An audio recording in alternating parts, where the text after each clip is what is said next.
నమస్తే, మీ పేరు సార్? నా పేరు Kotteti Hanumantharao. Real estate consult. మరి ఏంటి, అమరావతి కోటేస్తారా, మావగాని కోటేస్తారా? అమరావతికే వేస్తాం. అమరావతి. ఇప్పుడు జగన్మోహన్ రెడ్డి ఈ రాష్ట్రంలో అభివృద్ధి చేయడానికి ఇష్టం లేదు. ఈ రాష్ట్రాన్ని అభివృద్ధి పరచాలనే ఆలోచన అతనికి లేదు. అతను ఎంతసేపు ఏంటంటే అభివృద్ధి చేస్తున్న వాళ్ళకి ఆటంకపరచాలంటే ఏదో ఒక వంక చెప్పాలి. ఇప్పుడు ఒక పొలిటీషియన్ కూడా ఎప్పుడు కూడా రాష్ట్రంలో ఇప్పుడు అమరావతి అనేది చట్టబద్ధమైంది. అది వ్యక్తిగతంగానూ చేసిందేం కాదు కదా. శాసనసభ ఆమోదించారు, దానికి రాష్ట్రపతి ఆమోదముద్ర పడింది, పార్లమెంట్లో ఆమోదించారు, రాష్ట్రపతి ఆమోదపడింది. భారత చిత్రపటంలో అమరావతి రాజధానిగా మరి స్థానం సంపాదించుకున్న తర్వాత చట్టానికి వ్యతిరేకంగా వెళ్తానంటే దానికి మాట్లాడే విధానం ఏముంది? అది మావిగాని అనే పేరు ప్రజల్లో బేపచ్చంగా వచ్చింది. అందుకే నేను మావిగాని అనే పేరు మీద ఇంకా స్టాండ్ అయి ఉన్నాను. రేపు జరగబోయే ఎలక్షన్స్లో కూడా ఇక్కడ రెండు పార్టీల మధ్య కాదు, మావిగాని వర్సెస్ అమరావతి అని చెప్పి కూడా జగన్మోహన్ గారిని ప్రెస్ మీట్లో మాట్లాడుతున్నారు. అవునండి, ఇప్పుడు ఆయన చెప్తున్నాడు మావిగానికి ఓటేస్తే నాకు ఓటేసినట్టు, అమరావతి ఓటేస్తే చంద్రబాబు నాయుడుకి ఓటేయండి అని అన్నాడు. ఇప్పుడు రాష్ట్ర ప్రజలకు ఇప్పుడు ప్రజలను అయ్యమ్మయ్యలో పెట్టడం ఒక భాగం, రెండేంటే పరిశ్రమలు రాకుండా చేయడానికి ఇది ఒక భాగం. ఇప్పుడు పెట్టుబడి పెట్టేవాడండి అతను ఏం చేస్తాడు? ఇక్కడ ఈ 3 సంవత్సరాలు 6-5 సంవత్సరాలు పట్టింది అది ఇంప్లిమెంట్ అవ్వాలంటే. ఈ సగంలో ఆపేయలేదు కదా.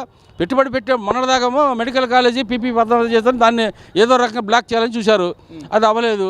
ఇప్పుడు దీన్ని కూడా మావిగాని పేరుతో పెట్టుబడిదారులను బెదిరిస్తున్నాడు, బ్లాక్ మెయిల్ చేస్తున్నాడు. అది పొలిటికల్గా ఒక ఎమ్మెల్యేగా తగదది. ఇప్పుడు అభివృద్ధి కోరుకునేవాడు చేసే పనులు కాదు.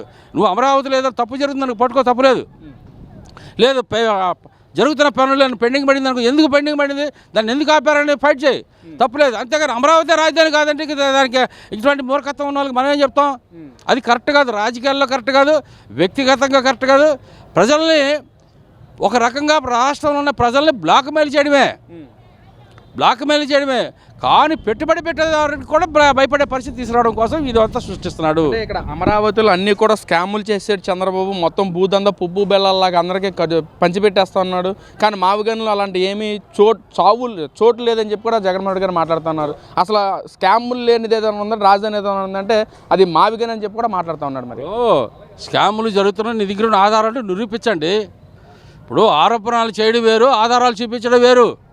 నీ దగ్గర నిజంగా అమరావతిలో స్కామ్ జరుగుతుంది, నువ్వు రాష్ట్రంలో గవర్నర్ ఉన్నాడు, కేంద్రంలో ప్రధానమంత్రి ఉన్నాడు, రాష్ట్రపతి ఉన్నాడు, నీ దగ్గర ఉన్న ఆధారాలంటే కంప్లైంట్ పెట్టు. ఇదిగోండి ఈ ప్రాజెక్టులో ఇన్ని కోట్ల రూపాయలు కుంభకోణం జరుగుతుంది, ఇది వాస్తవం అని ప్రూవ్ చేయి.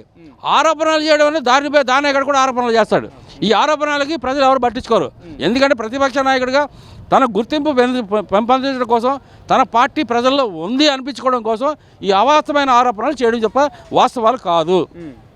మావిగానిలో వస్తే అవినీతి ఉండదంటే నీకు మొట్టమొదటి నుంచి కూడా 5 ఏళ్ల పరిపాలన జరిగిందంత అవినీతి జరిగింది, హరాస్మెంట్ జరిగింది, అరాచకాలు జరిగినాయి. చట్టాన్ని ఉల్లంఘించావు. రాజారెడ్డి రాజ్యాంగ చట్టాన్ని నువ్వు అమలు చేసుకున్నావు తప్ప కానీ భారత రాజ్యాంగ చట్టం అంబేద్కర్ రాసిన రాజ్యాంగాన్ని నువ్వు ఎక్కడైనా అమలు చేసావా? దాని ముందు సమాధానం చెప్పండి. అంతేగాని మీకు ఇష్టం వచ్చినట్టు అమరావతిలో అవినీతి జరిగిపోయి పప్పు బెల్లాల్లో పంచుకు తింటున్నారు. ఎవరు తిన్నారు? దమ్ము ధైర్యం ఉంటే, నీకు నిజంగా నా రాజకీయ నైతిక విలువలుంటే ఆధారాలు చూపించండి, ప్రజల్లో పెట్టమని పబ్లిక్లోకి వచ్చి. ఇదిగో ఇవాళ సమాచార హక్కు చట్టం ఉంది, ఇవాళ కేంద్ర ప్రభుత్వం చేసిన సమాచార చట్టం ఉంది. సమాచార చట్టం ప్రకారం ఇది ఏం జరుగుతుందో అడిగితే సమాధానం చెప్తారు కదా. దాన్ని బేస్ చేసుకొని ఇవాళ రాష్ట్రంలో హైకోర్టులు ఉన్నాయి, పార్లమెంట్, సుప్రీంకోర్టు ఉంది. కోర్టులో ఏంటి అవినీతి జరుగుతుందని నిరూపించాలి కదా. ఈ వేకి ఆరోపణలు ఏంటంటే జరుగుతున్న అభివృద్ధిని ఏదో రకంగా ఇబ్బంది పాలు చేయాలి, ఏదో రకంగా దాన్ని బ్రేక్ చేయాలని ఆలోచిద్దాను అన్నారు తప్ప ఇది కరెక్ట్ అయిన చర్య కాదు. నన్ను అడిగితే జగన్మోహన్ రెడ్డి రాజకీయ పరిజ్ఞానం లేని వ్యక్తి అని నేనంట. ఏదైతే జగన్మోహన్ రెడ్డి గారు స్టాండ్ తీసుకున్నారో మావిగాని స్టాండ్ మీద, రేపు జరగబోయే 29 ఎలక్షన్స్లో ప్రజలు ఖచ్చితంగా నన్ను నమ్మి నాకు ఓటేస్తారని చెప్పి కూడా మాట్లాడుతున్నారు. మరి గతంలో 2024 ఎలక్షన్స్లో జగన్మోహన్ రెడ్డికి 40% ఉందని ఆయన చెప్తా ఉన్నారు.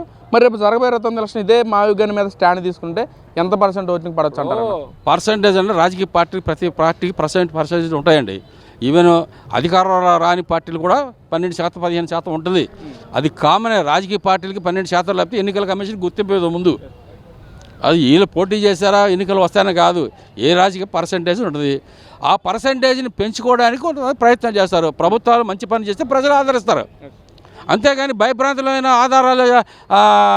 భయభ్రాంతులైన పరిపాలన సాగిస్తే ప్రజలు తిరస్కరిస్తారు. ప్రభుత్వాలను నిర్ణయించేది ప్రజలకి మంచి చెడు 2 ఆలోచన చేస్తారు.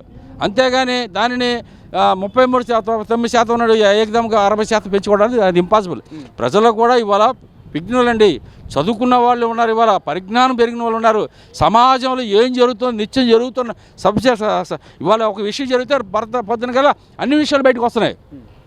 అటువంటి ప్రజాస్వామ్య వ్యవస్థలో ఇట్లాంటి ఆరోపణలు మనం పట్టించుకోవాల్సిన అవసరం లేదు.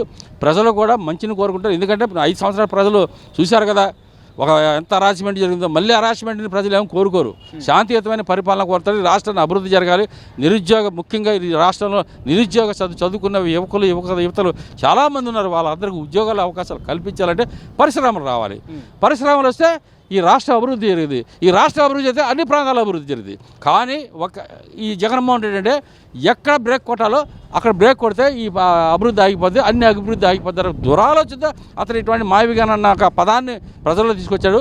ఇటువంటి మూర్ఖులకి సమాధానం చెప్పవలసిన అవసరం లేదు. అంటే ప్రజలు నమ్ముతారంటారు. ఏదైతే జగన్మోహన్ రెడ్డి గారు మాట్లాడుతున్నా ప్రజలందరూ మావిగాన్ పేరు మనన వస్తుంది అని చెప్పి అంటున్నారు కదా, ప్రజలు నమ్ముతారంటారు, నమ్మి మావిగానికి ఓటేస్తారంటారు.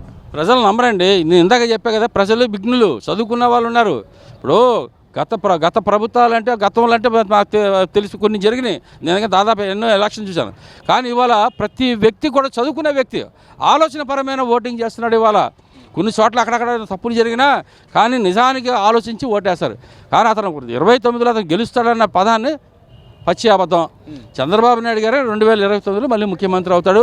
ఈ రాష్ట్రాన్ని అభివృద్ధి పదంలో నడుపుతానికి ఆయన సూచనలు చేస్తాడు.